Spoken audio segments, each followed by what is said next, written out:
오늘의 사건 반장입니다. 강원도 원주시의 한 아파트 놀이터에서 60대 남성이 어린 남매를 유인하다가 미수에 그쳤습니다. 남성은 성범죄로 복역 후 출소한 지 한 달도 안 된 상태였습니다. 운행 중인 버스에서 일어섰다가 넘어진 승객이 사망하자 당시 운전 중이었던 버스 기사가 권고사직을 당했습니다. 그런데 기사는 뒤늦게 무혐의 처분을 받았습니다. 20대 남성이 고교 동창을 흉기로 찔러 살해하려다가 경찰에 붙잡혔습니다. 남성은 자신을 무시한다는 이유로 범행을 저지른 것으로 알려졌습니다. 뾰로롱! 안녕하십니까. 자, 김은배 팀장님, 날씨가 갑자기 추워졌습니다. 우리 팀장님만의 겨울 대책 뭐가 있을까요? 따뜻하게 지낼 수 있는 방법. 날씨가 추워졌다. 옷을 두껍게 입는 것도 중요한데 네. 제일 중요한 거. 뭐? 목도리를 하세요. 진짜. 그러면은 절대로 춥지가 않습니다. 요 승현이 형 벌써 이렇게 폴라 있잖아요. 목이 중요합니다. 그렇군요. 네네. 좀 재밌게 하려고 그랬는데 별로 재미지가. 예. 알겠습니다. 자, 진실 추적자 사건 반장 시작합니다. 내일 대입 수능이 치러집니다. 수험생 여러분들 오늘 예비 소집 때문에 이렇게 다녀와서 지금 TV 보면서 식사하는 분들도 계실 텐데요. 뭐 개인적으로는 제 조카 녀석도 수능을 보는 터라 이번은 조금 각별합니다. 2013년에 수능을 본 그것도 아주 진짜 전국적으로 고득점을 한 우리 이자연 기자. 우리 수험생 여러분들께 한 말씀 꼭 전하고 싶다네요. 네, 수험생 여러분 많이들 긴장되실 것 같아요. 저도 덩달아 떨리는 것 같은데 저는 사실 수능일에 소화가 안 될까 봐 점심 도시락으로 죽을 싸갔거든요. 그런데 이 마지막 시험 때 당이 떨어져서 혼났습니다. 든든히 하지만 너무 과하지는 않게 드시고요. 적당한 긴장감만 가지고 기분 좋은 결과 얻으셨으면 좋겠습니다. 예, 고득점을 했다는 말을 굳이 부인을 하지 않습니다. 예. 자, 오늘 출연자 소개해 올리죠. 고득점의 주인공 이자연 기자, 그리고 이자연 기자, 수능 1세대 우리 박지훈 변호사님, 그리고 승재현 형사법무정책연구위원, 그리고 김은배 전 서울경찰청 팀장, 그리고 제일 중요한 박준혜 수험선생 나오셨습니다. 안녕하세요. 안녕하십니까. 예, 동생 덕분에 사반에 입문한 뒤 매일같이 보고 있어요 하신 LA의 해나박님, 사반 보면서 가족들끼리 토론하다 보면 자연스럽게 대화가 늘어요 하신 양미정님, 사반 보면서 함께 웃고 울고 했던 사랑하는 남편, 하지만 지금은 병상에 누워있는 남편 김경식 씨 훌훌 털고 일어나길 바랍니다 하신 백은자님. 자, 매일 아침밥 준비하면서 봅니다. 신랑아 사랑해 하신 이예원님. 원보야 너가 꿈에 나왔어. 그래서 로또를 샀거든. 꽝 하신 문영님 죄송합니다. 자, 대전 도마동의 이승진님, 샌디에이고의 미모레토님, 초코 찰떡빵님, 윤단미님, 린킴님, 남익현님, 볼티모어의 제임스 정님, 수원의 이복희 여사님 모두 사랑합니다. 자, 재미는 물론 의리로 함께하는 아세사반 뉴스의 6번. 조금 안 맞아요. 대한민국과 전 세계 동포 가족 여러분의 시선을 모아서 출발합니다.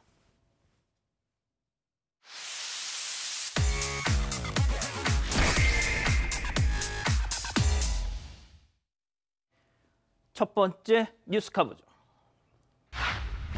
집 앞에 나타난 수상한 남자입니다. 무슨 일이 있었던 걸까요? 함께 보시죠. 자, 검은색 옷 주먹, 건들건들 그냥 한참을 골목을 저렇게 서성입니다. 자, 그런데 딱 봐도 수상해요. 이때 에어컨 실외기에 저렇게 다가가더니 주변을 두리번거리더니 그 뒤로 실외기 뒤에다가 손을 쑥 넣고 사진까지 찰칵 인증샷. 도대체 왜? 그렇습니다. 실외기에다가 마약을 던져놓고 가는 이른바 던지기 수법. 팀장님, 던지기 수법이 진짜 저렇게 하는 거군요. 그러니까 마약 거래에서 던지기 수법을 많이 쓰고 있는데요. 이건 뭐냐면 지난 2일 오후 부산진 경찰서에 112 신고가 들어왔습니다. 수상한 남자가 집 앞에서 성인다고 해가지고 신고가 들어왔는데 그 신고자 집 주변에 CCTV를 확인해 봤더니 그 빌라 입구를 서성이면서 모자 쓴 남자가 왔다 갔다 하면서 주머니 손끝으로 왔다 갔다 했지 않습니까? 그런데 검은 빌라 1층에 보게 되면은 그 실내기가 있어요. 에어컨은 실내기가 있고 실외기가 있는데 실외기에 검은 봉지를 살짝 넣는 거 보이죠? 예. 저 안에 마약이 들어있던 거예요. 근데 저걸 떨어지지 않게 잘 놓은 다음에 사진을 찍은 겁니다. 이거 뭔 얘기냐면 사진을 찍은 다음에 구매자한테 보내주면은 구매자가 확인해서 가져가는 거거든요. 이런 내용이기 때문에 이게 던지기 수법인데 사실은 마약 던지기 수법을 왜 쓰냐면은 구매자나 판매자나 얼굴 보면 안 되지 않습니까? 맞습니다. 신원을 숨기기 위해서 안 보이는 상태에서 물건을 저런데 놓기 때문에 몰래 가져가는 건데 경찰이 신고받은 지 1시간 반 만에 저 남자를 긴급 체포를 했습니다. 그리고 체포한 당시에 몸을 뒤져보니까 또 다른 마약을 갖고 있더라. 그러니까 저 피해자는 사실상은 마약 판매청인 거죠. 그러니까 예. 던지기 수법을 쓰고 있는데 절대로 마약을 한대 하면 안 되는데도 불구하고 판매자는 아마 검거되면은 중한 처벌을 받을 것 같아요. 알겠습니다. 자, 두 번째 뉴스 빨리 이어가죠. 청년들이 휴게소에서 한 일 선행이었을까요? 악행이었을까요? 직접 확인해 보시죠. 자, 여기는 경남 함안의 휴게소. 흰색 차 주목해 주세요. 자, 쓰레기장 앞에 딱 주차를 했어요. 정차를 하더니 남자가 그냥 여기저기서 3명이 내립니다. 트렁크를 열어요. 쓰레기가 한가득. 설마 제발 안 돼. 그러지 마. 거기다 놓지 마. 안 돼. 남자들 그냥 그 와중에 또 분리수거 손발이 척척 맞아요. 자, 그런데 그때 한 사람이 오더니 야야 니들 지금 뭐 하는 거야? 하니까 다시 들고서 탑승. 하나만 가지고 가. 그 와중에 또 진짜 어지간히 좀 해라 진짜 이 기자. 네, 지난 13일 오후에 이 경남 함안 휴게소에서 발생한 사건인데요. 이 목격자가 초등학교 딸아이와 함께 차 안에서 쉬던 중에 이 무단 투기 현장을 보고 제보를 했습니다. 이 청년 3명이 차량 트렁크를 열더니 이 쓰레기 3봉지와 박스 더미 그리고 스티로폼까지 골고루 꺼내서 쓰레기통에 버리기 시작을 합니다. 이 한 청년은 부피가 커서 쓰레기통에 안 들어가는지 어디에 놔야 하는지 한참 살펴보는 모습까지도 보이는데요. 그때 휴게소 직원이 나타나서 이 청년들을 제지를 했습니다. 그러자 이 청년은 쓰레기 봉투를 손에 쥐고 이 휴게소 직원을 피해서 차량 뒷좌석에 올라탔다고 하는데요. 이 당시 쓰레기를 버리던 구역에는 큰 글씨로 외부 쓰레기 반입 금지라고 써 있었다고 합니다. 이 영상의 댓글을 읽어봤는데 충격적인 건 휴게소에 쓰레기를 버리는 사람들이 한둘이 아닌 것. 그러니까 아까는 마약 던지기, 이거는 쓰레기 던지기. 그렇죠. 저 쓰레기 지금 구역은 왜 존재하냐면 저기서 뭔가 섭취를 하고 간단하게 버릴 수 있는 그런 역할을 하는 쓰레기 지금 구역이고 쓰레기통인데 사실 폐기물 관리법 등등에 따르면 공공장소에서 무단으로 투기했을 때 과태료 처분이 가능합니다. 공공장소잖아요. 예. 무단으로 그냥 사실은 저기서 뭐 구매한 게 아니고 저것을 집에서 아니면 생활 쓰레기를 갖고 와가지고 그렇죠. 버리기 위해서 갖고 온 겁니다. 또 지금 얘기에 따르면 저 사람들 말고도 상당히 많은 사람들이 반복하고 있는데 사실 그 내용물이 뭐 오염물이나 뭐 다른 거라면 징역형도 가능합니다. 근데 단순 생활 쓰레기라 그러면 과태료 처분 20에서 한 100만 원 정도의 과태료 처분에 처할 수가 있고요. 그걸 떠나가지고 저게 돈이 얼마 한다고 저걸 저기서 합니까? 저기 갖고 오면 저걸 그대로 분리수거를 하면 되죠. 자기 공간에 집에서. 사실 시민의식이 어떤 문제가 아닌가 그렇게 보입니다. 알겠습니다. 자, 세 번째 뉴스 가보죠. 아무것도 없는데 으르렁. 자, 한 이 반려견과 산책 중에 생긴 어떻게 보면 좀 섬뜩한 일 영상 함께 보시죠. 자, 밤 12시 10분쯤 댕댕이와 저렇게 산책을 하는데요. 그런데 한 곳을 응시하더니 막 하면서 막 하더니 낑낑낑낑 하면서 막 뒷걸음질 친 거 보셨죠? 왜? 아무것도 없어 앞에. 아무것도 없는데 쟤 괜히 어디를 막 쳐다보면서 저렇게 뒷걸음질을 치더니 꼬문을 뺍니다. 계속 경계하면서 낑낑낑낑 막 이러면서 자, 하다 뭐 근데 아무것도 없어 역시. 근데 계속 쳐다보네. 쟤 뭘 보? 자, 하는 수 없이 저 견주가 집으로 왔습니다. 자, 그런데 급히 계단을 오르더니 딱 오르더니 계속 쟤 왜 저래? 저 또 올라가더니 창문 밖으로 내다보나요? 아무튼 자, 팀장님, 어렸을 때 개나 고양이가 허공을 보고 왈왈 짖으면 귀신이 있는 거다. 그렇습니다. 그런 속설이 있었는데 사실은 알 수는 없습니다. 귀신 보는 강아지라고 해서 그 영상이 올라와 있는데요. 사실은 뭐냐면은 영상 속에 있는 보호자하고 반려견하고 밤 12시경에 10분이라고 그랬죠. 그 천변을 거닐었어요. 그런데 갑자기 반려견이 허공을 뚫어듯이 응시했다는 거예요. 그러면서 으르릉 짖은 거예요. 그래서 뭐나 있냐 싶어가지고 그 보호자한테 이렇게 봤더니 아무것도 없는 거예요. 그런데 이 반려견이 알다시피 뒷걸음치고 겁이 난 모양이죠. 그래서 이상하다 싶어서 본인도 보니까 아무것도 안 보이니까 무섭긴 했습니다. 무서워 어쩌면 어떻게 해요. 그 길로 못 가고 우회해가지고 집으로 왔는데 아, 그 집 못 가는 거예요. 무서워서 그분도. 그러니까 집에 왔는데 보니까 강아지 갈다시피 아파트에 도착했는데도 뭐 계단 아래를 살피다든지 아니면 감시하는 걸 보기 때문에 이 반려견 주인이 볼 때에도 좀 걱정이 된 것 같아요. 실제 우리 반려견이 귀신을 봤나? 라고 생각할 정도로 됐는데 제가 보기에는 강아지가 혹시 다른 거 박쥐라든가 혹시 밤에 안 보이는 거지 실제로 귀신을 본다는 거는 속설일 뿐이지 귀신 본 강아지를 저도 알지를 못해요. 때문에 이 문제는 좀 더 두고 봐야 되지만 아무튼 반려견 주인은 제가 보기에는 좀 겁이 좀 낚은 것 같아요. 아마 귀신이 있는 것 같다는 느낌이 받은 것 같은데 오해하지 마십시오. 네, 승현님 반려견 키우시잖아요. 예, 예. 저런 경험 있으신가요? 원래 반려견이 이제 그 부엌에서 자거든요. 그러니까 그 뭐라 그래요? 거실이라 그러나? 거실에서 자고 있는데 갑자기 자다가 버뜩 일어나가지고 침대로 뿅 뛰어오르면서 이럴 때가 있긴 있어요. 그럼 제가 바깥에 나가보죠. 아무것도 없죠. 그럼 제가 그러죠. 물러가거라! 이렇게 이야기를 합니다. 죄송합니다. 뭐라고요? 물러가거라. 귀신이라는 얘기를 막 둘러댄 것 같은데. 예. 네. 아, 이 분위기 어쩔 거예요, 진짜. 박 변호사님. 예, 뭐 좀 저는 뭐 이제 강아지 대신 좀 사과해 주세요. 강아지를 뭐 저게 반려견을 키우고 이러지 않기 때문에 잘 모르는데 저는 약간은 그런 거 있다고 보거든요. 뭐요? 동물들이 예컨대 뭐 지진 같은 게 뭐 이렇게 있으면 자연재해가 있으면 제일 먼저 왔다 갔다 하잖아요. 막 우리 개가 뭐 주인을 보호하기 위해서 뭔가 있다. 이게 우리가 알 수 없는 뭔가 그 근처에 무슨 도둑이 왔다 갔다 했다든지 강아지 어떤 그런 어떤 촉감 있지 않았을까. 이렇게 해도 분위기는 살지 않습니다. 그죠? 죄송합니다. 모든 것이 저의 부덕의 소치입니다. 자, 다음 뉴스 이어가죠. 자, 윗집 이웃이 다녀간 이유입니다. 자, 평소 이 층간 소음 때문에 죄송했던 윗집 이웃의 깜짝 선물 함께 보시죠. 자, 퇴근하고 집에 왔더니 어머나 이게 뭐야? 웬 봉투가? 자, 그 안을 봤더니 흑 마늘빵과 흑 마늘빵 그리고 산양산 3주. 자, 그리고 손편지.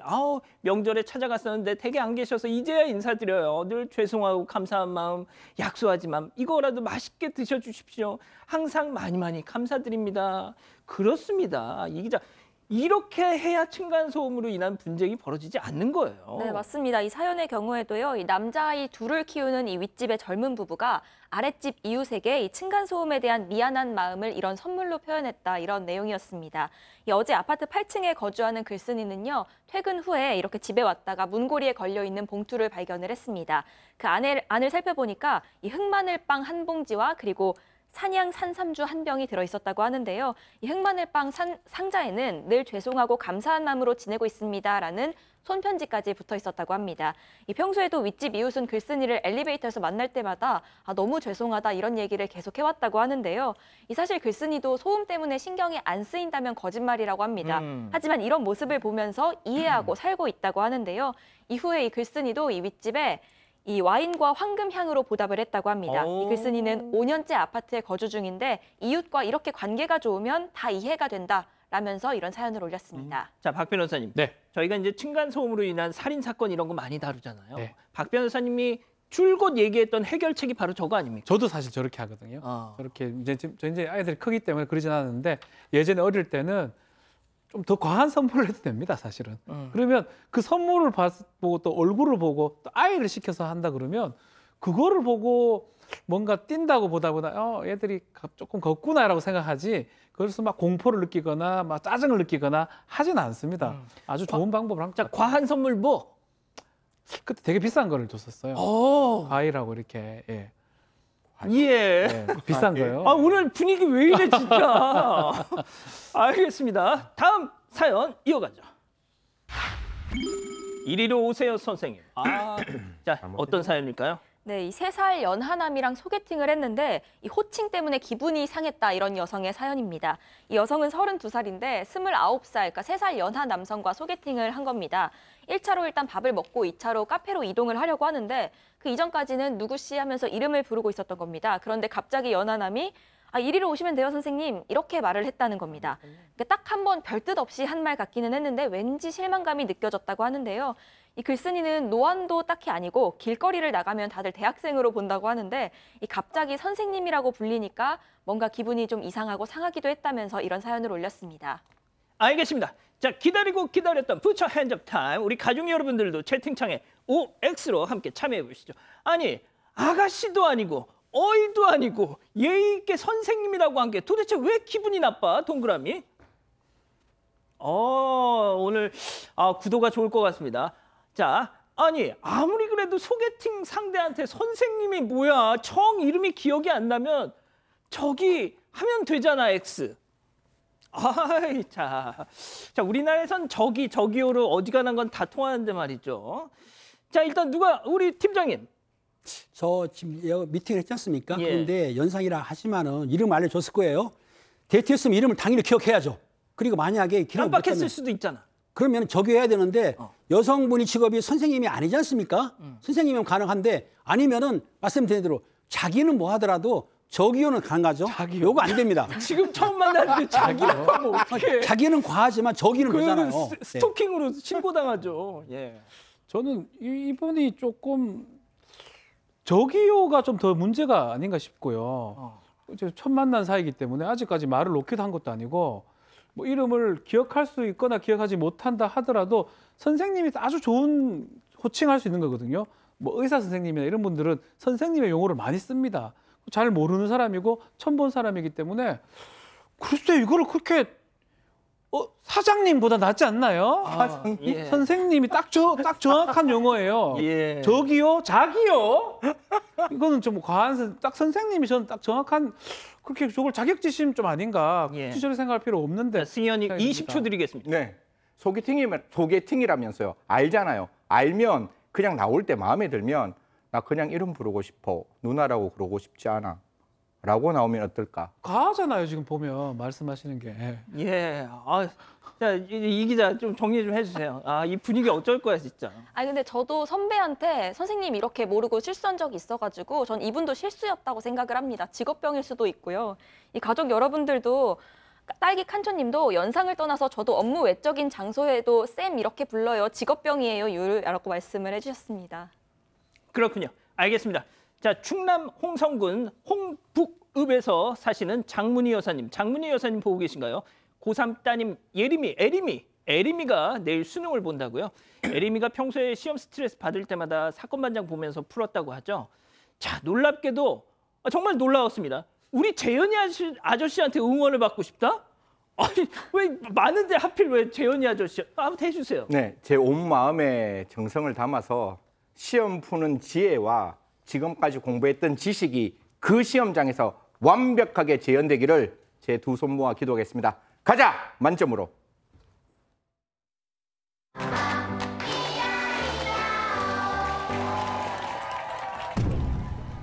우리 아이도 더 커야 할 텐데.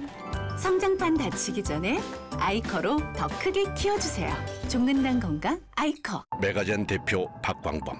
그는 1년에 150번이 넘는 비행길에 오릅니다. 전 세계에서 메가젠을 찾으시거든요.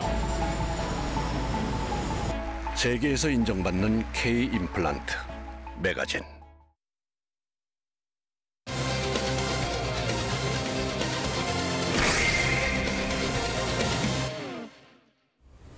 강원도 원주시의 한 아파트 놀이터에서 60대 남성이 어린 남매를 유인하다가 미수에 그쳤습니다. 남성은 성범죄로 복역 후 출소한 지 한 달도 안 된 상태였습니다. 사건의 전말을 파헤쳐 봅니다. 자, 지난 6월에 있었던 사건인데 참 짜증나는 사건입니다.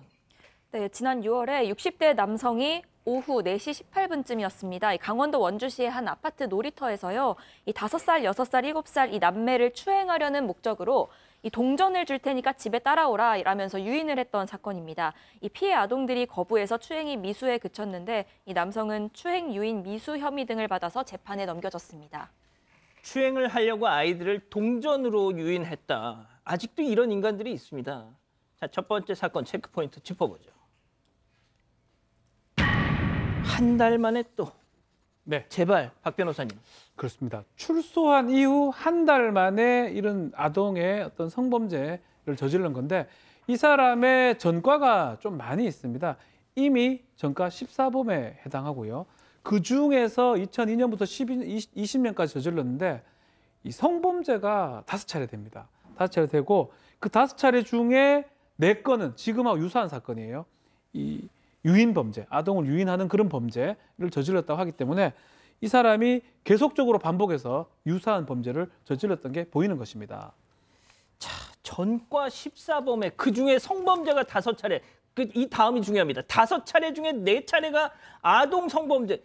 이런 인간이 다시 이 사회에 나와서 돌아다니는 것 자체가 정말 이거는 소름 끼치는 일입니다. 이게 제가 진짜 다른 사건도 그렇지만 아니 어떻게 이럴 수가 있냐고요, 진짜. 이런 나쁜 사람들이 종종 있는데요. 이 사람이 2001년부터 2020년까지 그 아동 성범죄 5건 중에 4건이 유인이지 않습니까? 이렇게 했는데 5월 14일 날 출소를 했습니다. 출소하게 되면서 전자발찌를 차게 되죠. 전자발찌를 찼는데 그 다음 날 새벽에 자기 주거지에서 이 전자발찌를 차게 되면은 거기에 이제 뭐가 하냐면은 재택 감독 장치라고 있지 않습니까? 충전시키는 건데 그걸 코드를 꽂아놔야 전기가 되는 건데 그걸 뽑았어요.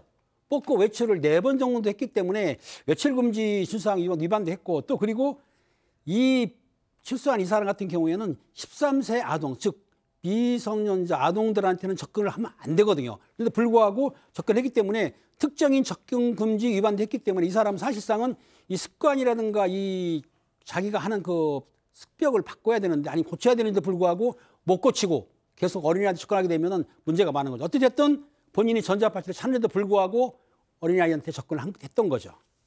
아니 그러니까 저희가 뭐 전자발찌를 뭐 어떻게 하고 이런 차원을 얘기하고 싶은 게 아니고요. 저는 이렇게 다수의 아동 성범죄를 저지르는 사람이 이 사회에 나와서 지금 돌아다닌다는 것 자체가 이거는 외국에서 보면 말도 안 되는 일이에요, 승현님.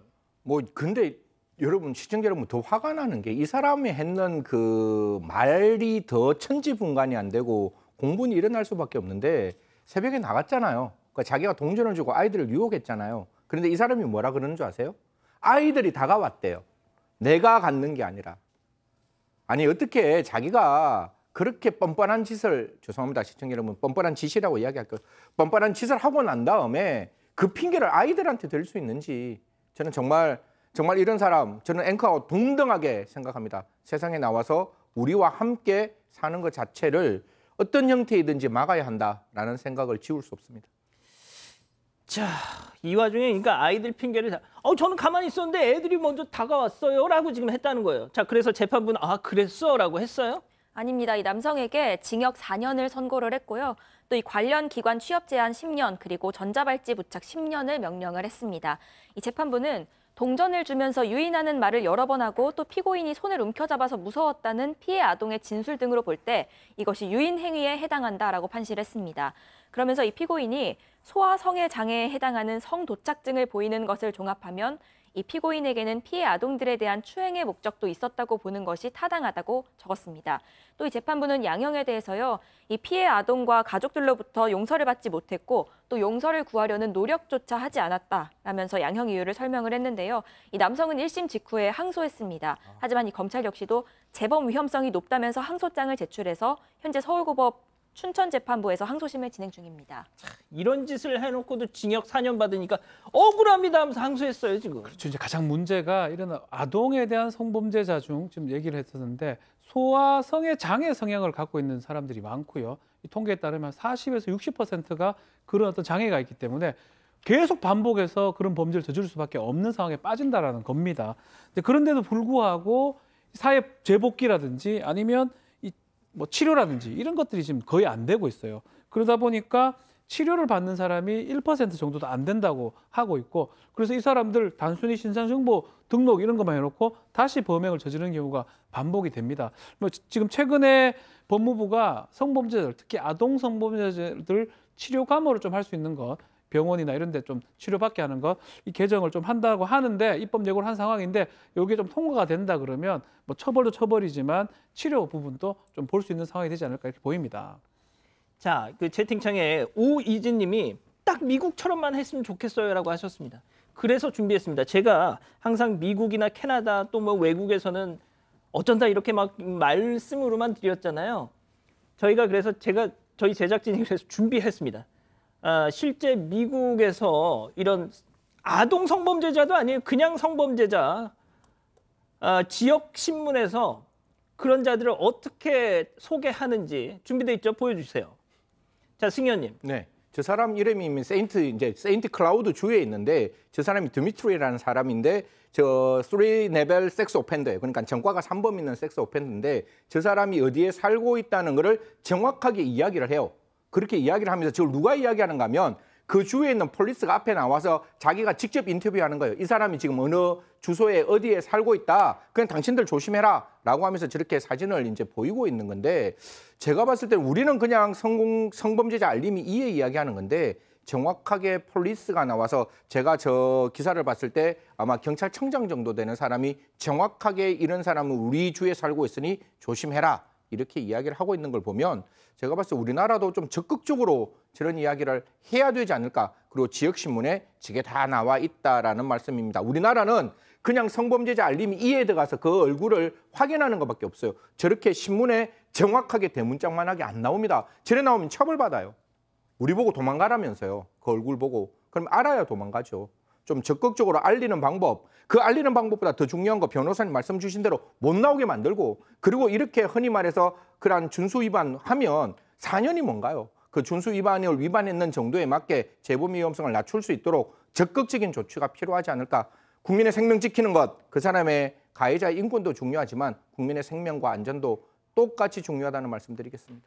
자, 만약에 말이죠. 저는 다시 한 번만 좀 보여주세요. 자, 지역 언론에서 저걸 이제 그 경찰 측의 발표를 인용하면서 아예 저 사람의 주소지를 공개해버립니다. 예? 만약에 우리나라에서 저렇게 했다?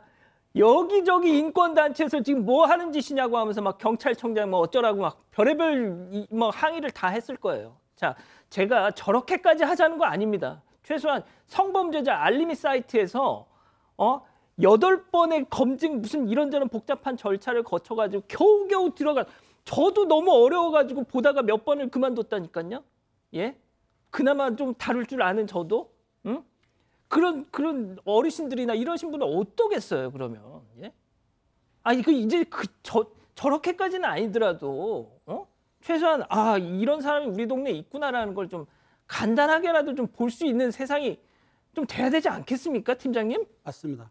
사실 저렇게 미국처럼 해야 되는데 법적으로 미비한 점이 있기 때문에 그렇고요. 제가 팁 하나 드릴게요. 만약에 아동이 나갈 때는 같이 나가는 게 정상인데 아동끼리 나갈 수도 있습니다. 이때는 아동한테 죄송스럽지만은 호루라기를 좀 매주시면 어떨까 싶어요.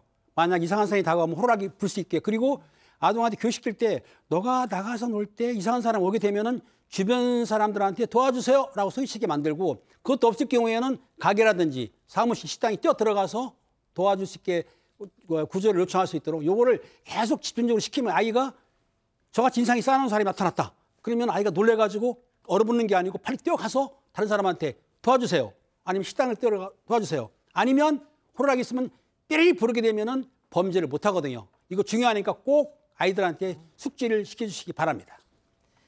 자, 무슨 편의점 같은데 아동 지킴이 이런 거 하는 또 편의점도 많으니까 일단 뭐 우리 팀장님 말씀하신 것처럼 그런 친구들 일단 야, 뭐 이거 좀 도와줄래? 이거 뭐 맛있는 거 이런 거 뭐에 대한 이 가정 교육이 일단 첫 번째가 돼야 될 것 같고 막상 그런 상황이 닥치면 일단 팀장님 말씀하신 것처럼 어른들이 뭐 이런 편의점이나 이런 데로 일단 몸을 피하는 것도 방법일 것 같습니다.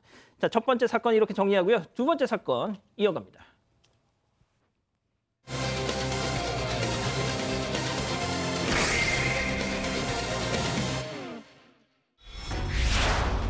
운행 중인 버스에서 일어섰다가 넘어진 승객이 사망하자 당시 운전 중이었던 버스 기사가 권고사직을 당했습니다.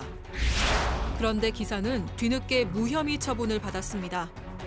어떻게 된 일인지 알아봅니다. 자, 오늘 두 번째 사건은요. 이 버스 안에서 벌어진 좀 안타까운 일인데 일단 이 기자가 준비된 영상을 좀 보면서 일단 영상 좀 덮어주시죠. 설명 좀 해주시죠. 네, 버스 안 CCTV인데요. 이 승객이 여성 승객입니다. 일어서더니 그대로 휘청하다가 그대로 넘어져 버리는 모습입니다. 이 사건은 지난해 8월 17일 낮 1시쯤에 충남 천안시의 한 교차로에 정차해 있던 시내버스 안에서 일어났습니다. 이 버스 기사는 당시 비보 좌회전 거리에서 정차 중이었는데 이 앞차들이 움직이니까 버스도 따라서 움직이기 시작을 한 겁니다. 그런데 이때 한 여성이 일어서더니 중심을 잡지 못하고 그대로 발이 꼬이면서 넘어지는 모습입니다. 자, 버스가 주행 중이었고 일단 뭐 보기에 과속이나 끼 급정거를 한 것 같진 않은데 그렇죠. 박 변호사님. 이제 과실 그 부분인데요. 과실은 우리 법적으로는 예견 가능성과 회피 가능성이라고 표현합니다. 예견을 할 수 있느냐, 또 예견을 했다면 이것을 피할 수 있느냐, 이 부분을 봐야 되는데 지금 영상을 조금 보면 이 여성이 오른발로 일어선 뒤에 왼다리를 딛자마자 스텝이 좀 꼬이면서 넘어지는 모습이 좀 보이거든요. 예. 스텝이 꼬여서 이렇게 넘어지고 옆에 있는 승객들 보면 옆에 승객들은 별다른 어떤 뭐 미동이 움직임이 없네요. 없고요. 또 이 여성이 일어나면서 뭘 안 잡아요. 손잡이 같은 걸 잡으면 좀 좋았는데 잡지 잡기 못했어요. 전에. 잡지 예. 못하고 넘어지는 모습. 그래서 이 부분이 과실이 있는지 없는지 그 부분을 좀 따져봐야 될 부분이 아닌가 그렇게 보입니다.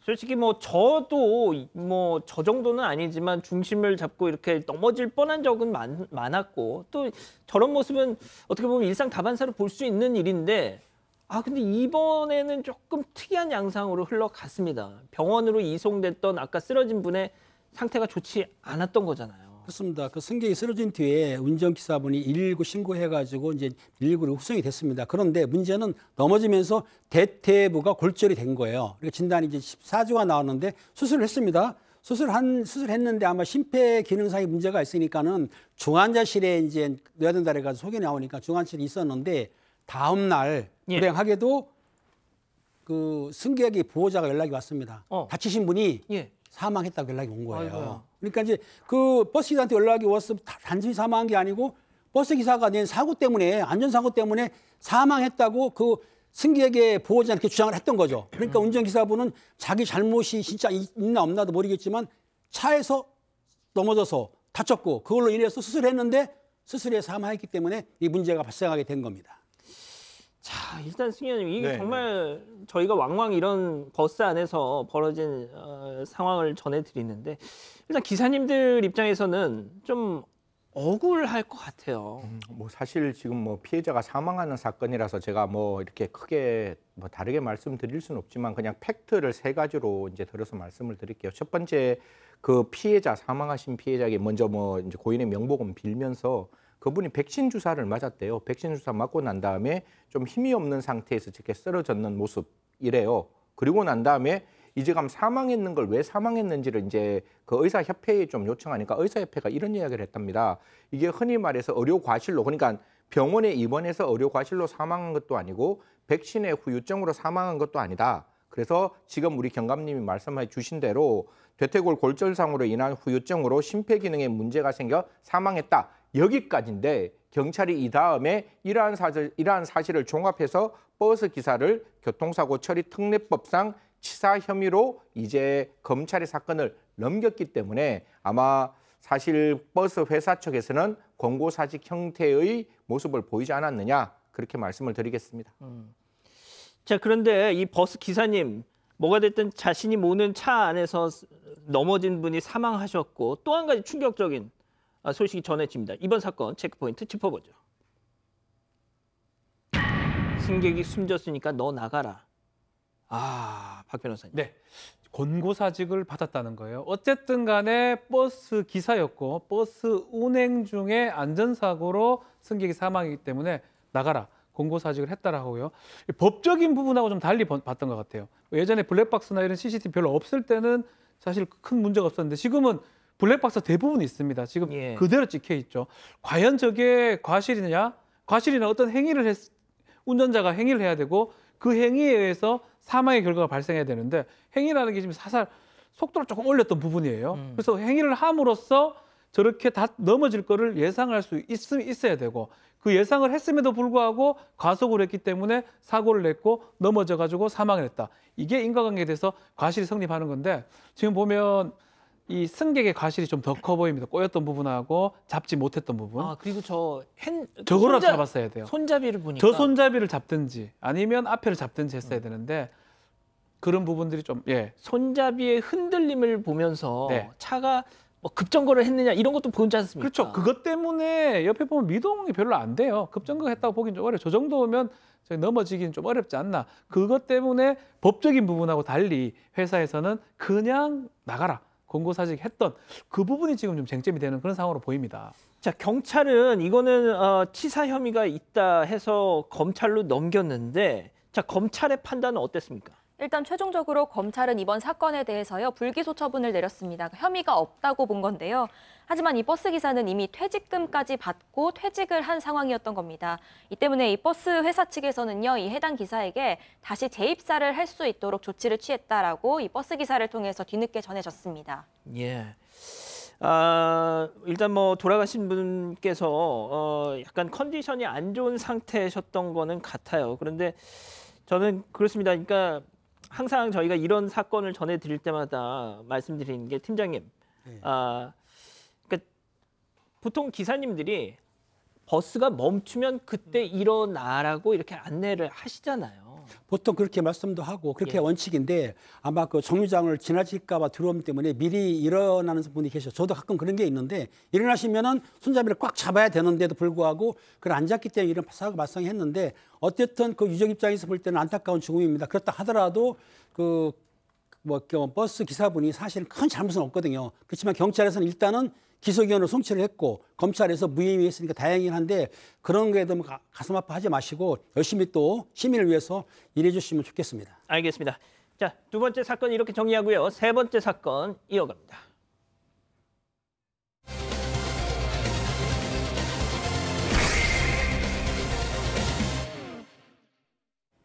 어제 저녁 인천시의 한 빌라에서 흉기 난동이 벌어졌다는 신고가 접수됐습니다.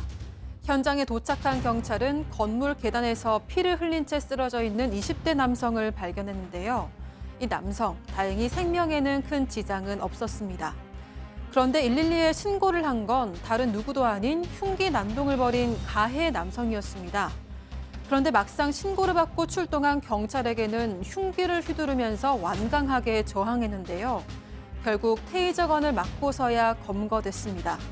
이 남성, 대체 왜 이런 일을 벌인 걸까요? 자, 이번 사건 이자연 기자가 조금 취재를 했잖아요, 그죠?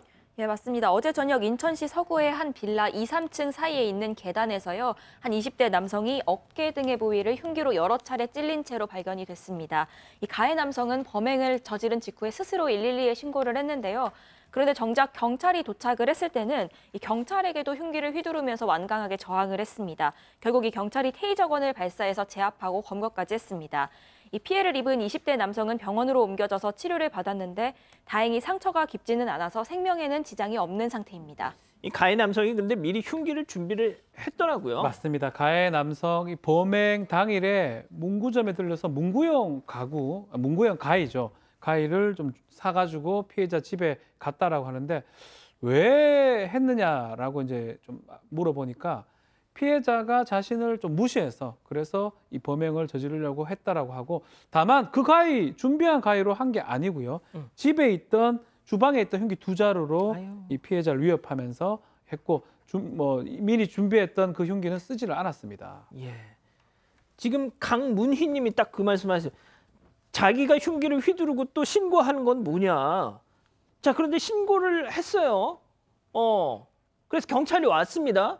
경찰이 오니까 또 경찰한테 또 막 휘둘렀대요. 이거 뭐 하자는 거죠? 저도 이해 안 가는 거는요. 보통 그 신고를 하고 자수하지 않습니까? 그러면은 경찰이 오게 되면은 흉기를 내려놓고 순순히 숟가락을 채우는데 이 피해자 같은 경우는 오히려 경찰이 왔는데도 불구하고 자기가 신고했는데도 불구하고 흉기를 휘두른 거예요. 그러니까 경찰이 보통 흉기 휘두르면 3번 정도 합니다. 흉기 버려, 흉기 버려, 흉기 버려. 그래도 안 버릴 경우는 어떻게 한다? 갖고 있던 테이저건을 쏜 거예요. 당연히 쏘게 돼 있죠. 체포를 했는데 저는 이해 안 가는 거 이 사람이 자기가 스스로 신고했다고 하면서도 아마 흉기를 휘둘렀던 얘기는 신고한 뒤에 보니까 체포되는 게 겁나는 거야. 예, 보기에는 그렇기 때문에 아마 휘둘렀는데 이럴 경우에 우리가 보통 이제 뭐 특수 공무집행 방해가 가능하거든요. 하지만 저희 같은 경우도 나가서 흉기 들었을 때 사실은 우리가 다치지만 않으면 그 공무집행 방해 건을 사실 안 합니다. 아유, 진짜요? 예, 피해자 상대로만 하지 경찰들이 그걸 웬만하면 공무집행 방해 적용을 잘 안 하거든요. 근데 만약에 다쳤으면은 특수 공무집행 방해로 해야 되겠죠. 아니 근데 그 우리 경찰관 분들 다치거나 안 다치거나 네네. 세상에 경찰이 출동했는데 그 앞에서 막 뭐 휘두르고 이러면 일단 뭐 상처를 안 입으셨다고 해도 아이고 그걸 그냥 넘어가시면 어떡합니까? 그 아니, 나쁜 놈들을. 법조항으로는 변호사님 아시겠지만 당연히 가능은 해요. 그렇지만 형사들이나 경찰들이 대부분 공무집행방해 적용하기를 좀 꺼리거든요. 왜요? 뭐 귀찮은 일이 생기나요? 물론 그 일선 지구대에서 저희한테 오게 되면은 경찰 상대로 조사를 우리가 합니다. 피해 사항을 또 그것도 그렇고 법원에서 사실은 공무집행방해를 좀 적용하는 거를 좀 꺼리는 경향도 있기 때문에 일부는 아니지만 웬만하면 상처를 입거나 크게 피해 안 당하면 보통 넘어가는 추세죠. 뭐 아무튼 알겠습니다. 네. 자, 그런데 이 남성 피해자와 이 가해자 피해자와 어떤 사이였길래 이런 짓을 했던 걸까요? 체크 포인트 짚어보죠. 친구에서 원수로. 아하. 네, 이 두 사람은 고등학교 동창 사이였습니다. 그리고 평소에도 자주 만나면서 왕래해온 사이였기 때문에 이 당시에 가해자가 피해자의 현관문 비밀번호도 알고 있을 정도로 친한 사이였다는 겁니다. 이 범행 당일에도요, 피해자의 그 집에 찾아가서 현관문 비밀번호를 직접 치고 들어갑니다. 그리고 피해자가 자고 있는데 이 자고 있는 피해자를 깨워서 말다툼을 벌이기 시작을 했습니다. 이어서 미리 흉기를 준비해갔잖아요. 그런데 이 대신에 피해자의 집에 있던 다른 흉기로 바꿔들고 이 양손에 들고 피해자를 위협했다고 합니다. 피해자가 두려움을 느꼈기 때문에 이 밖에 나가서 얘기하자면서 밖으로 유인을 했는데요. 이 빌라 계단을 내려가던 중에 이 가해 남성이 흉기를 휘둘러서 범행을 저지른 겁니다. 이 가해 남성은 경찰에 친구가 나를 평소에 무시해서 이런 일을 벌였다 이렇게 진술을 했습니다.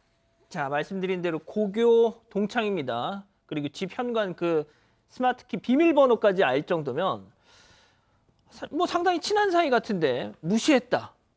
친한 사이이기 때문에 그 무시를 하는 느낌이 더 강하게 올 수 있는 부분인 거죠. 쉽게 말하면 떨어져 있으면 그런 감정의 교류가 많이 없지만 친하면 친할수록 그 사람이 하는 말 한마디가 굉장히 마음에 비수로 꼽힐 때가 있는 것 같아요. 지금 보면 비밀번호를 알고 그 자고 있는 사람을 깨워서 이야기를 했다면 분명히 마음에 쌓이고 있는 분노가 있었을 것 같아요. 그 분노 때문에 이런 일을 하는데 절대로 그 분노가 있다고 이 행동이 정당화되지는 않습니다. 하지만 분명히 제가 말씀드리는 그 하나의 팁은 가까운 사이일수록 더더욱 말을 조심해라. 그래서 저는 매번 이야기할 때마다 부부지간도 존댓말 쓰는 거 저는 필요하다고 생각하는 거거든요. 존댓말 쓰면 그만큼 상대방을 존중하는 거니까요. 친한 사이라도 정말 그 사람의 마지막 자존심을 건드리는 이야기 절대로 하지 않아야 한다라는 말씀 드리겠습니다. 예. 뭐 딴소리입니다만 박창규님이 내 이름 한 번도 안 불러줘서 다시는 사건 반장 안 본다 이러시네요. 박창규님. 예. 자, 그런데 팀장님, 네. 이 가해 남성이 저는 이게 조금 소름 끼치는 내용이었어요. 경찰에서 한 얘기가 있죠. 그렇습니다. 경찰에서 이제 조사를 합니다. 조사하는데 뭐라고 했냐면 영화처럼 찌르면은 죽을 줄 알았는데 안 죽었다. 아니 영화를 많이 봐도 그렇지 이건 할 말이 아니거든요. 그러니까, 당연하죠. 예, 경찰에서 조사 중에 하는 말을 이렇게 했다고 그런다면 이 조사 중에 보게 되면 이 사람이 감정이 정상적이 아니라는 거죠. 기복이 심할 뿐더러 좀 왔다 갔다 하는 것 같아요. 그렇다 하더라도 본인이 범죄 행위가 된 것은 당연히 처벌을 받아야 됩니다. 예. 박 변호사님, 네. 지금 그러면 어떤 상황입니까? 자, 비밀번호를 알았다고 또 알려줬다고 하더라도 막 들어오라고 알려주는 게 아닙니다. 그렇지만 그럼요. 범죄하려고 지금 들어왔기 때문에 주거 침입죄가 성립하고요. 죽이려고 의도했지만 결과가 달성되지 못했습니다. 지금 세훈을 했다 그러죠. 그렇기 때문에 살인 미수죄 두 가지 범죄가 성립할 수 있고 다만 본인이 자수를 했어요. 이 자수는 또 맞을 것 같아요. 만약에 재판 받게 되면 감경의 가능성도 있는 것 같고 다만 이제 사건의 정확한 경위를 좀 조사하기 위해서 구속영장을 신청할 방침으로 경찰이 밝히고 있는 상황입니다. 자, 근데 영화처럼 제가 이제 뭐 이 말도 이제 그대로 옮기기가 좀 그런데 영화처럼 흉기를 휘두르면 죽을 줄 알았는데 안 죽었다. 참 답답합니다, 박 변호사님. 그게 사실은 일반인들하고 이제 뭐 이런 말은 좀 조심스럽긴 한데 그런 흉기를 많이 쓰는 사람들 뭐 그런 분들 이제 누구라 말씀 안 하겠습니다. 쓰는 게 자체가 달라요. 맞습니다. 그래서 만약에 안 하는 사람이 하게 되면 자신이 손에 다치거나 자신이 다칠 수가 있습니다. 그래서 이제 뭐 우리 범죄 많이 보시는 분들은 흉기 쓴 상처를 보고도 이것은 전문가가 했는지 그렇죠. 아니면 미숙년자가 했는지 그걸 알 수 있을 정도로 실제로 뭐 칼 막 쓴다, 흉기 쓴다 해가지고 모든 게 되고 이렇게 되지는 않습니다. 아마 이 사람도 거기서 좀 혼란감을 느꼈지 않았을까 그 얘기를 한 것 같습니다. 진짜 박 변호사님 말씀처럼 아마 이자도 자기 손이 다쳤을 거예요. 예. 알겠습니다. 오늘 세 번째 사건 이렇게 정리하고요. 별별 상담소 이어갑니다.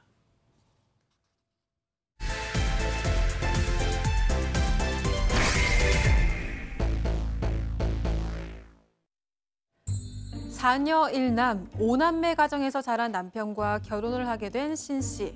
조금 답답한 면은 있지만 마음이 따뜻한 남편과 무난하게 결혼 생활을 보내고 있는데요. 하지만 신 씨는 매년 11월만 되면 머리가 지끈지끈 아파온다고 합니다. 바로 매년마다 어김없이 돌아오는 김장 때문인데요. 시간은 무려 500포기 김장을 하는데 무와 배추, 파 등을 직접 키우기 때문에 김장의 시작은 이 채소들을 뽑는 것부터 시작된다고 합니다. 500포기의 김장을 하는 것도 힘들지만 신 씨의 가장 큰 불만은 김장철만 되면 사위들은 전부 코빼기도 보이지 않고 김장은 며느리인 신 씨의 몫이 된다는 건데요. 매년 돌아오는 김장 스트레스 때문에 지옥의 11월이라는 신 씨. 그녀는 이 난관을 어떻게 하면 헤쳐나갈 수 있을까요? 예. 뭔 또 이제는 또 김장 가지고 그러냐라고 하실 수 있는데 제가 역시나 또 오늘 방송 들어오기 전에 좀 찾아봤는데 김장 때문에 그 갈등이 있는 또 가정이 많더라고요, 생각보다. 더군다나 이제 김장철이 왔습니다. 백다희 아나운서는 부모님이 이렇게 김장을 하시면 좀 도와주냐고 물어보라고 지금 원고에 이렇게 돼 있네요. 안 물어보실 건가요? 아니 대답하세요. 빨리. 네, 저희 집은 어릴 때부터 할머니랑 함께 살았기 때문에 김치는 고모께서 보내주시곤 했는데요. 지금은 어머니가 김장을 하실 때도 있는데 사실 본가가 지방에 있어서 제가 진짜 도와드리고 싶어도 그러지 못할 때가 많습니다. 다시 사연 얘기로 돌아오면 신 씨는 친정에서 김장을 하지 않다가 결혼하고 처음으로 김장을 하게 됐다고 하는데요. 매번 김장철만 되면 머리가 아파온다는 신 씨의 고민, 별별 상담소에서 해결해 주세요. 자, 일단 저희가 조금만 이제 내용을 각색했다는 점 먼저 말씀을 드리겠습니다. 자, 신 씨의 얘기를 좀 들어가 보겠습니다. 5남매, 사녀 1남이에요. 네, 저는 만약에 제 딸이 있다면 사녀 1남인 집에 제 딸을 보내진 않을 것 같은데. 네, 일단 이 신 씨의 남편 같은 경우에는요, 5남매 중에 넷째였습니다. 그리고 약간 걱정하신 대로 남편의 부모님도 시골에서 농사 짓는 분들이신데 약간 보수적인 면이 좀 있으셨던 겁니다. 이 첫째부터 셋째까지 연달아서 딸을 낳고 나시니까 아들은 하나 있어야 되지 않겠냐라는 생각으로 이제 넷째를 가지셨고 소원대로 이 아들인 신 씨의 남편을 낳으신 겁니다. 그런데 이후에도 아들이 한 명 더 있으면 좋겠다라는 생각이 드셔서 다섯째를 또 낳으셨다고 하는데요. 이 다섯째는 딸이었던 겁니다. 그래서 결과적으로 이 4녀 1남의 가족 형태가 완성이 됐습니다. 그런데 이 남편은 첫째부터 셋째 누나까지와도 나이 차이가 꽤나 나는 편입니다. 이 첫째 누나랑은 12살 띠동갑이고요. 셋째 누나랑은 8살 차이가 난다고 합니다. 예, 레니 님이 원보야 너 그냥 혼자 살아. 지금 이렇게 또 덕담을 해주시네요. 자, 박 변호사님. 네. 11월만 되면 우리 박 변호사님 댁 김장 예전에 했는데 요새는 좀 안 합니다. 그렇죠. 배추가 비싸기도 하고 안 하긴 하는데 자, 이제 김장 이제 한다, 모여서 한다 얘기 들었을 때 이 신 씨 입장에서는 한 번도 해본 적이 없어요. 이제 그러다 보니까 조금 기대를 했던 것 같아요.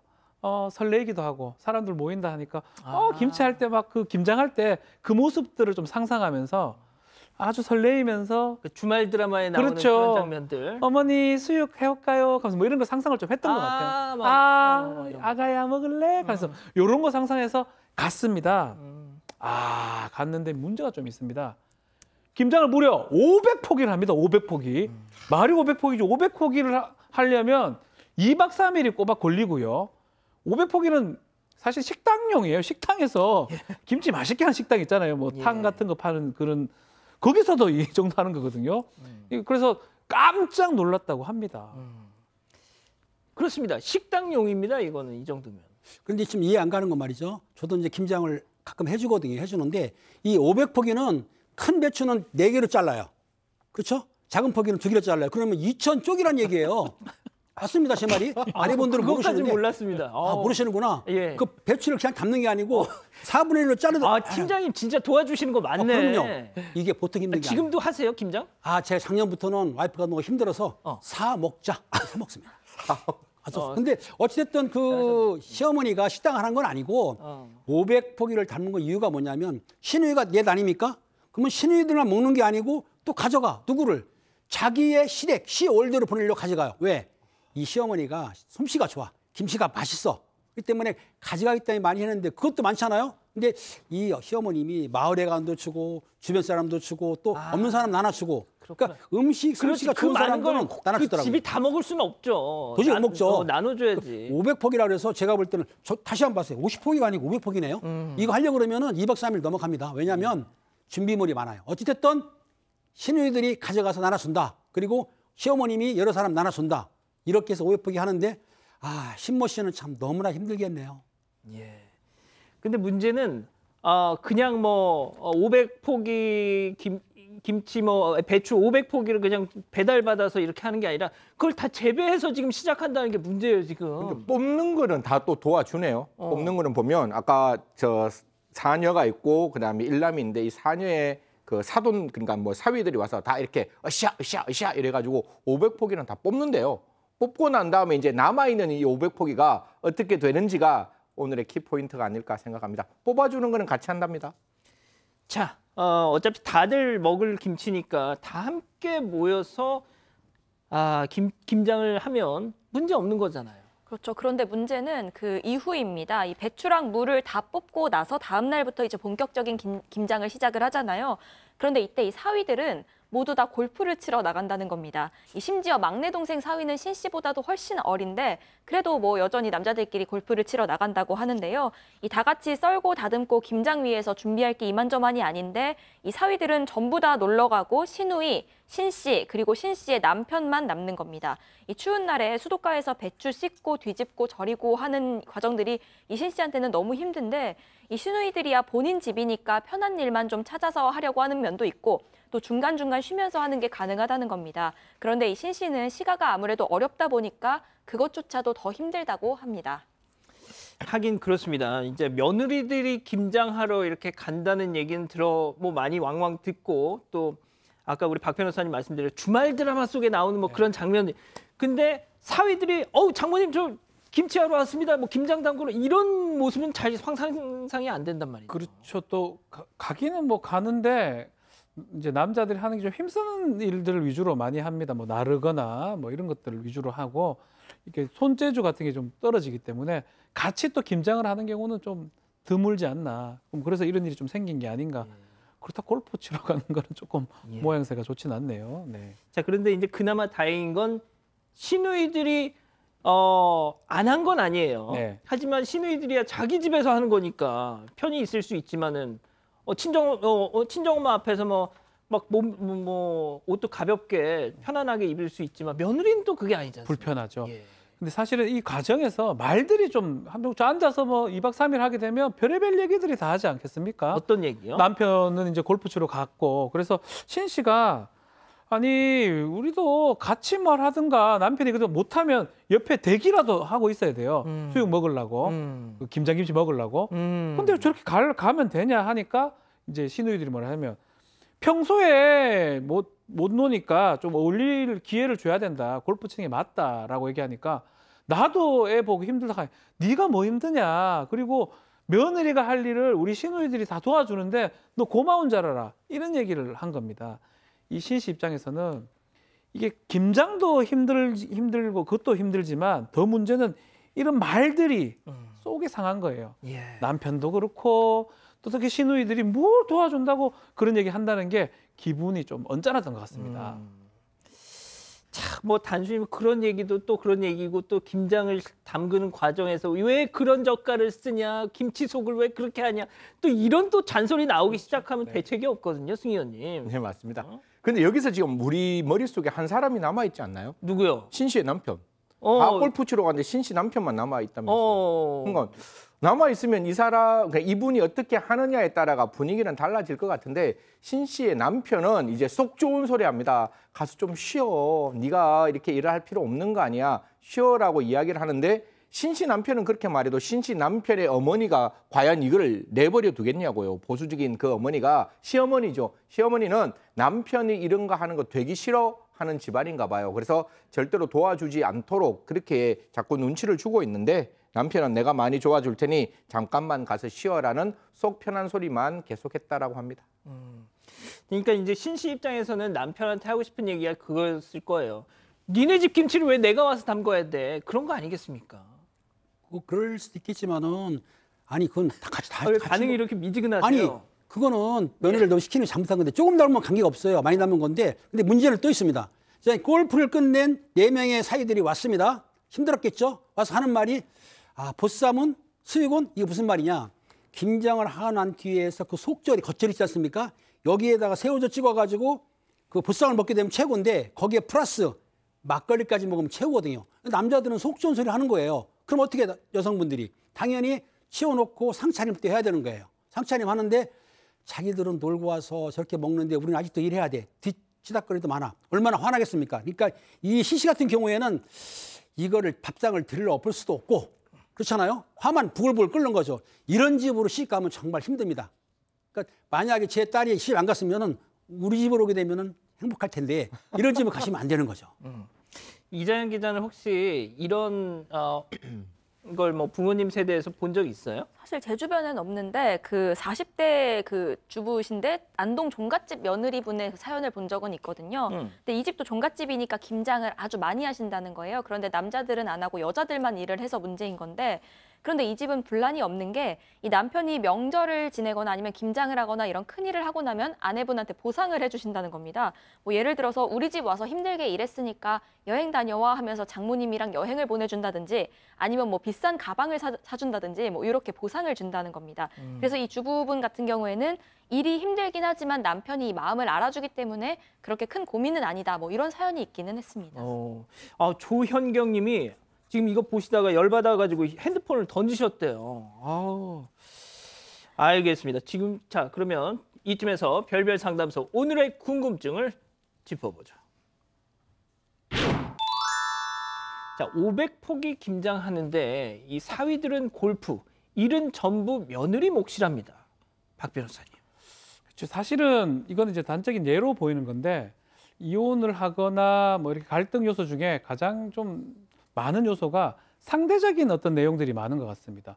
나는 이렇게 하는데 저 사람은 딴 걸 하고 있고 명절 때도 좀 비슷한 현상들이 일어나는 경우 있죠.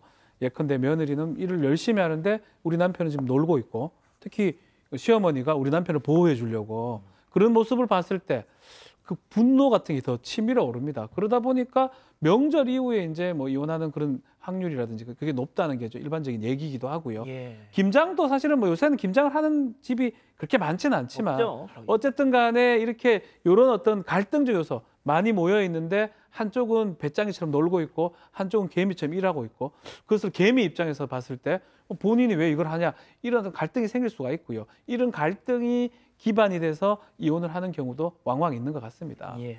자, 그럼 팀장님부터 조금 이 신 씨에게 어떻게 이제 시부모님 거슬리지 않게 좀 완곡하게 거절할 수 있는 방법은 없는지.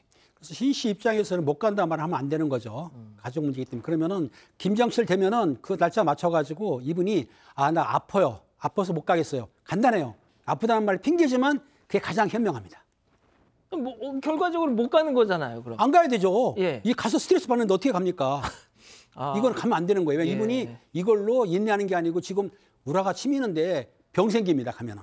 이게 아프다고 안 가시면 될 것 같아요. 자, 승현님은? 한 명이 아들이라면서요. 아들이 진짜 중요해서 지금은 그렇지는 않습니다. 지금 남녀 똑같은데 이 집에서는 아들이 그렇게 중요했다면서요. 그럼 아들이 윈 아닌가요? 아들이 가서 어머니한테 말하면 되죠. 어머니 우리 이렇게 하지 맙시다. 이 500포기 너무 많으니까 우리 각자 집에서 따로따로 해요. 그리고 뭐 누나들 그 시댁까지 다 챙기겠어요. 그런 건 이제 좀 챙기지 맙시다.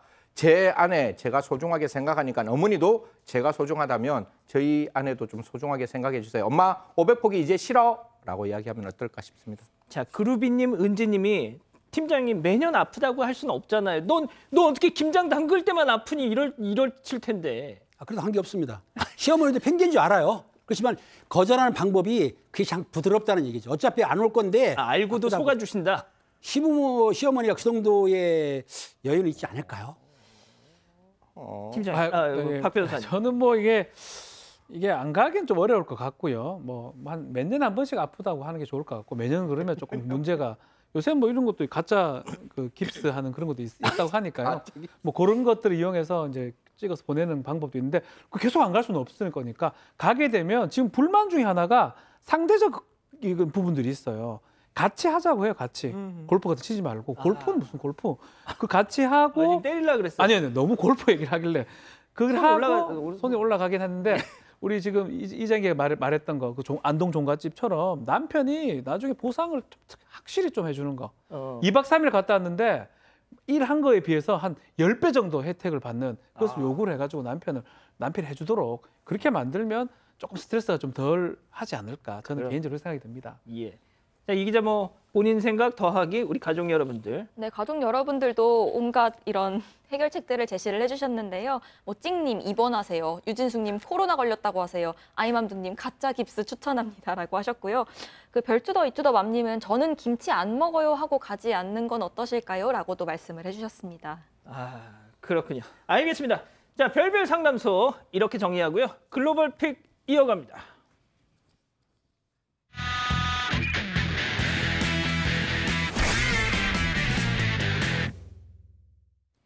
자, 오늘 첫 번째 미국으로 가보시죠. 네, 뉴욕의 어느 골목길입니다. 오토바이 한 대가 여성에게 접근하더니 이 여성의 목에서 무언가를 낚아챕니다. 이 여성은 당황하면서도 이 물건을 빼앗기지 않으려는 듯이 몸부림을 치기 시작하는데요. 이 오토바이를 타고 있던 남성의 옷을 잡고 필사적으로 매달리자 이 여성이 그대로 끌려갑니다. 결국 오토바이는 무게를 버티지 못하고 바닥으로 쓰러졌습니다. 오토바이를 타고 있던 남성들은 이 틈을 타서 도망칩니다. 저 소매치기예요? 네, 맞습니다. 이 오토바이에 타고 있던 남성들이 여성의 목걸이를 훔쳐가려고 한 건데요. 이 목걸이가 끊어지지 않은 상황에서 오토바이가 출발하니까 여성이 그대로 끌려가고 만 겁니다. 그런데 알고 보니 저 여성 12살 학생이라고 하고요. 아이고야. 이 학교 수업이 끝난 뒤에 집으로 가다가 이런 끔찍한 일을 겪었다고 합니다. 이 피해 학생의 이야기를 한번 들어보겠습니다. It happened fast, so like when I didn't feel when I was getting dragged. I only cared about the necklace. I think it was really special because I had it for a lot of years, and for me it was like safety. 네, 이 학생은 다행히도 목에 상처가 크게 나긴 했지만 크게 다치진 않았다고 하고요. 이 목걸이도 빼앗기지 않았습니다. 경찰은 학생의 목걸이를 훔쳐가려 했던 이 소매치기범을 아직 쫓고 있다고 밝혔는데요. 이 소매치기범들 며칠 뒤에도 같은 수법으로 행인들의 목걸이를 빼앗고 도주한 것으로 알려졌습니다. 이 주민들이 불안에 떨고 있는 만큼 빨리 좀 잡혔으면 좋겠습니다. 만약에 우리나라였으면 아마 저 소매치기범들 얼굴 불러 이렇게 딱 치고 아유 빨리 잡혔으면 좋겠습니다. 뭐 하나만한 소리 했겠죠. 자, 다음은 호주로 가보시죠. 네, 한 와인 가게인데요. 한 남성이 여성과 함께 가게 안으로 들어오더니 이 진열대를 천천히 살펴보는 모습입니다. 마음에 드는 와인이 있는 걸까요? 이 남성이 닫혀있던 진열장의 유리문을 열고 와인병 하나를 조심스럽게 꺼내드는 모습입니다. 뭔가 좀 수상한데요. 이 저 남성, 와인을 계산대에 가져가지 않고 자켓 안에 몰래 숨깁니다. 야, 진짜 정말 아유 진짜. 네, 와인을 훔쳐가려던 건데 이 남성이 아이. 자켓 안에 와인병을 숨긴 채로 가게 출입문 쪽으로 걸어가자 함께 온 여성도 그 뒤를 따릅니다. 아하. 이 상황을 가게 직원들도 전혀 모르는 것 같은데요. 저 남성, 가게를 몰래 나가면서 CCTV 카메라를 향해 손가락 욕설까지 날립니다. 야, 이건 뭐 알고 대놓고 그러는 거네. 네, 그렇습니다. 이쯤에서 와인 가게 직원의 이야기를 한번 들어보겠습니다. 야. When they walked in, we said hi. We asked if we offered them help, and they declined. They gave a rude gesture to the security camera, which was sort of just a final, sweet victory, if you would call it that, for them, as they just walked out of the store like nothing had happened. 네, 저 남녀가 훔쳐간 와인은요, 로마네 꽁띠라는 최고급 와인입니다. 우리 돈으로 1,000만 원이 훌쩍 넘는다고 하는데요. 이 직원들은 당시 남녀 모두가 명품 브랜드의 옷과 가방을 걸치고 있어서 이 와인을 훔쳐갈 줄은 몰랐다고 전했습니다. 현재 경찰은 지문 감식을 통해서 이들의 신원을 확인하고 있습니다. 야, 로마네 꽁띠. 다음은 콜롬비아로 가보시죠. 자, 한 여성의 머리에 헤어롤이 잔뜩 말려 있습니다. 누군가가 커트 칼로 헤어롤을 잘라보는데요. 언뜻 보기에도 조금 수상하죠? 예, 알고 보니까 헤어롤이 아니라 검은색 통이에요. 뭐가 들어있는 거죠? 아, 통 안에 들어있는 게 놀랍게도 코카인입니다. 코카인을 통 안에 넣고 헤어롤처럼 가발에 교묘하게 붙인 건데요. 영상 속 여성이 코카인을 몰래 반출하려다 콜롬비아 공항 보안 검색대에서 적발이 된 건데요. 머리에 헤어롤을 말고 있는 것처럼 보이니까 적발되지 않을 줄 알았나 본데 결국 딱 걸리고 만 겁니다. 더 충격적인 거는 이날 콜롬비아의 다른 공항에서도 똑같은 수법으로 코카인을 반출하던 여성이 경찰에 적발됐다는 건데 콜롬비아 경찰은 두 여성으로부터 2kg 상당의 코카인을 압수하고 이 여성들을 체포했다면서 이 영상하고 사진들을 공개를 했습니다. 마약 밀수업자들의 수법이 갈수록 진화하는 것 같습니다. 자, 다음은 최근 온라인에서 화제가 되고 있는 영상 중국으로 가보시죠. 자, 항저우시에 있는 어느 술집 소방관들이 출동을 했습니다. 한 소방관은 두 여성을 붙잡고 있고요. 다른 소방관은 벤치처럼 생긴 절단기를 들고 있습니다. 아, 대체 무슨 일일까요? 소방관이 절단기를 두 여성 목에 갖다 대자 아우. 여성이 울부짖으며 고통스러워하는 모습까지 보입니다. 아우, 안 돼, 안 예, 돼. 놀랍게도 두 여성의 목에 쇠사슬이 걸려 있어서 아, 소방관이 뭐야. 이를 절단하는 상황인데 쇠사슬이 두 여성의 목에 단단하게 채워진 데다가 열쇠까지 잃어버리는 바람에 아이고. 긴급구조대에 신고를 한 겁니다. 이후 소방관들은 절단기로 쇠사슬을 잘라냈고요. 두 여성은 간신히 쇠사슬에서 벗어났습니다. 아니, 저걸 왜 목에다 둘렀어요? 그러니까요. 이날 20대 여성 2명이 술집에서 이른바 생사 게임이라고 불린 내기를 했다고 해요. 생사? 생사. 예. 쇠사슬 등으로 두 사람의 몸을 묶어서 움직이기 불편하게 만드는 중국의 이 술게임, 우리나라 술게임 같은 건데요. 쇠사슬에 목이 묶인 채 술을 마시는 여성들 함께 화장실에 갔다가 아하 자물쇠를 열쇠 변기에 빠뜨려 버렸습니다. 결국 긴급 구조대에 신고를 했고요. 해당 영상이 현지 언론을 통해서 알려지자 중국의 누리꾼들은 이들의 행태를 비판했습니다. 알겠습니다. 자, 다음은 동물의 주인공 대만으로 가보시죠. 네, 대만의 시바견인 아키라입니다. 아키라가 견주와 함께 반려동물 용품점을 찾았는데요. 장난감을 구경하던 녀석, 진열대 앞에 자리를 잡고 앉더니 소리를 내서 울기 시작합니다. 왜? 마음에 드는 장난감을 발견하고 이 장난감을 사달라고 조르고 있는 겁니다. 이 견주가 단호하게 안 된다고 말하는데도 이 아키라는 말을 듣지 않는데요. 견주가 목줄을 잡아당기는데도 이 꿋꿋하게 버티는 모습이 보이시죠? 장난감 안 사주면 절대 집에 가지 않겠다라고 말하는 듯 꿈쩍도 하지 않고 있습니다. 저 정도 되면 사줄 것 같은데요. 그렇죠. 저렇게 버티는 모습이 얄밉긴 한데 정말 귀엽잖아요. 이 아키라가 진열대 안으로 들어가서 그대로 눌러 앉아 버리기까지 하니까 이 견주는 장난감을 사줄 수밖에 없었다고 합니다.